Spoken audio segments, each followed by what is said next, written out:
one thing that I found to be true is that a lot of the harder doctrines of the Bible are some of the most helpful things in protecting and healing your heart in tragedy. After my son died, a number of other things happened in my life. I had a friend who was diagnosed with cancer who ended up dying, had some other difficulties come about, and I had a one-year-old daughter who had to have teethed for 2 straight years. She was up all night, and I just became really angry. I've almost felt as if, hey, God, we've gone through enough. Like, we have lost a child. Isn't there some equity here? Like, isn't there an equal proportion of pain that's distributed? Now's really not the time.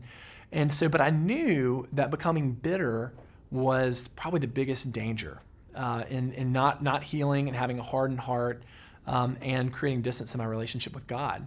And so, the thing that really protected me was a biblical view of sin. And I can remember, talking to a friend and just expressing to him all of my anger. And he is the kind of friend who could say this. He said, I know you're angry, and let's go back and remember that God does not owe you anything. You're a sinner. The only thing you've earned from God is judgment. And then he allowed me to work that out. He didn't continue to say all that, but I started to remember, you're right. Like, the only thing I've earned through my sin is death.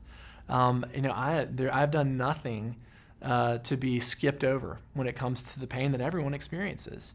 And so the thing is what that enabled me to do was it enabled me to be angry at the fall.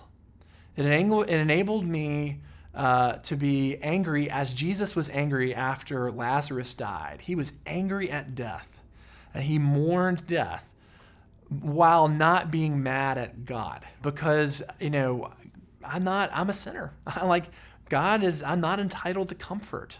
I'm not entitled to anything. Everything I have in my life is by God's grace. And so that's a hard thing to hear. It's a hard thing to teach to people about the depth of their sin and what they really have earned in their sin.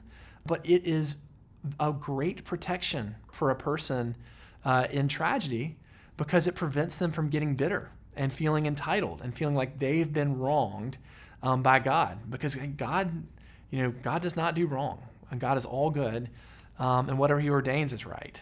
And so, so I think teaching the hard doctrines, the holiness of God, the sinfulness of man, is a really helpful thing for a person in tragedy, as hard as it is to communicate, and as unpleasant as it may be to accept.